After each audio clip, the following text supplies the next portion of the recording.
আসসালামু আলাইকুম। আশা করি আপনারা সবাই ভালো আছেন, সুস্থ আছেন। এই ভিডিওতে আমি ১ম এ কথা বলব মার্কেটের আজকের অবস্থা নিয়ে, এরপরে ইনডেক্স মুভার নিয়ে, ৩ নম্বরে হচ্ছে টপ স্টক গেইনার এবং লুজার নিয়ে, পরবর্তীতে ডিএক্স এবং আগামীতে মার্কেট কেমন যেতে পারে তা নিয়ে কথা বলব। চলুন শুরু করা যাক।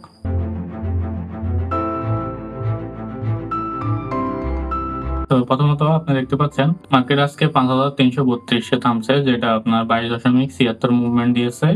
আর ডেইলি ওপেনটা যদি আমরা দেখি ৫,৩৫৪.৮৩ এবং ডেইলি হাইটা হচ্ছে ৫,৩৮৬.১৫, ডেইলি লোটা হচ্ছে ৫,৩৩০.৯৭।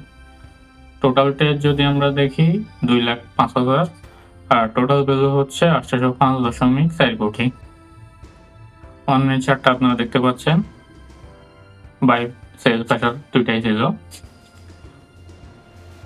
আর এখানে আমরা স্টক সংখ্যা যদি দেখি ১১৯টি আপে আছে, ২৩০টি ডাউন এবং ৪৮টি আনচেঞ্জ অবস্থায় আছে। ট্রেড ভ্যালু দেখেন ৮০৫.৪ কোটি, যেটা আগের দিন থেকে ৬০ কোটি টাকা কম। ৮০৫ কোটি কিন্তু খারাপ না তুলনামূলকভাবে, বাট সেল প্রেশার বেশি থাকার কারণে এটা একটু নেগেটিভ পয়েন্ট। আর top sector by trade value percentage wise যদি দেখেন, ব্যাংক ২৬.৩৬%, টেক্সটাইল ৯.০৪%, ফার্মাসিউটিক্যাল এবং কেমিক্যাল ৮.৯৬%, ইন্স্যুরেন্স ৮.৯৬%।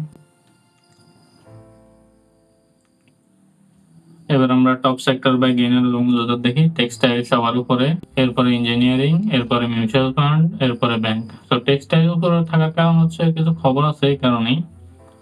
আর ডাউনের ক্ষেত্রে আজকে আপনি ইন্স্যুরেন্স দেখতে পাচ্ছেন। ইন্স্যুরেন্স কিন্তু কিছুদিন থেকে ভালো চলতেছিল, এখন ডাউনের দিকে যাচ্ছে।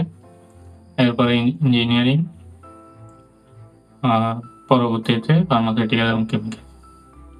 এবার আমরা একটু ইন্ডেক্স মুভারটা দেখি।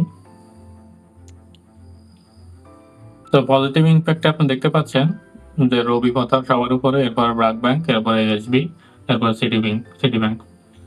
আর আমরা যদি নেগেটিভে দেখি, নেগেটিভে আপনার সবার উপরে হচ্ছে ব্যাট বিসি, এরপরে জিপি, এরপরে ইসলামী ব্যাংক, এরপরে বার্জার।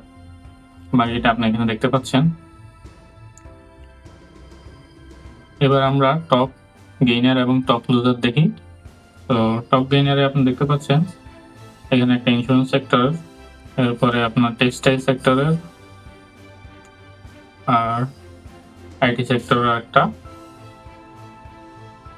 বাকিগুলো আপনি এখানে দেখতে পাচ্ছেন। এবার আমরা টপ লুজার দেখি।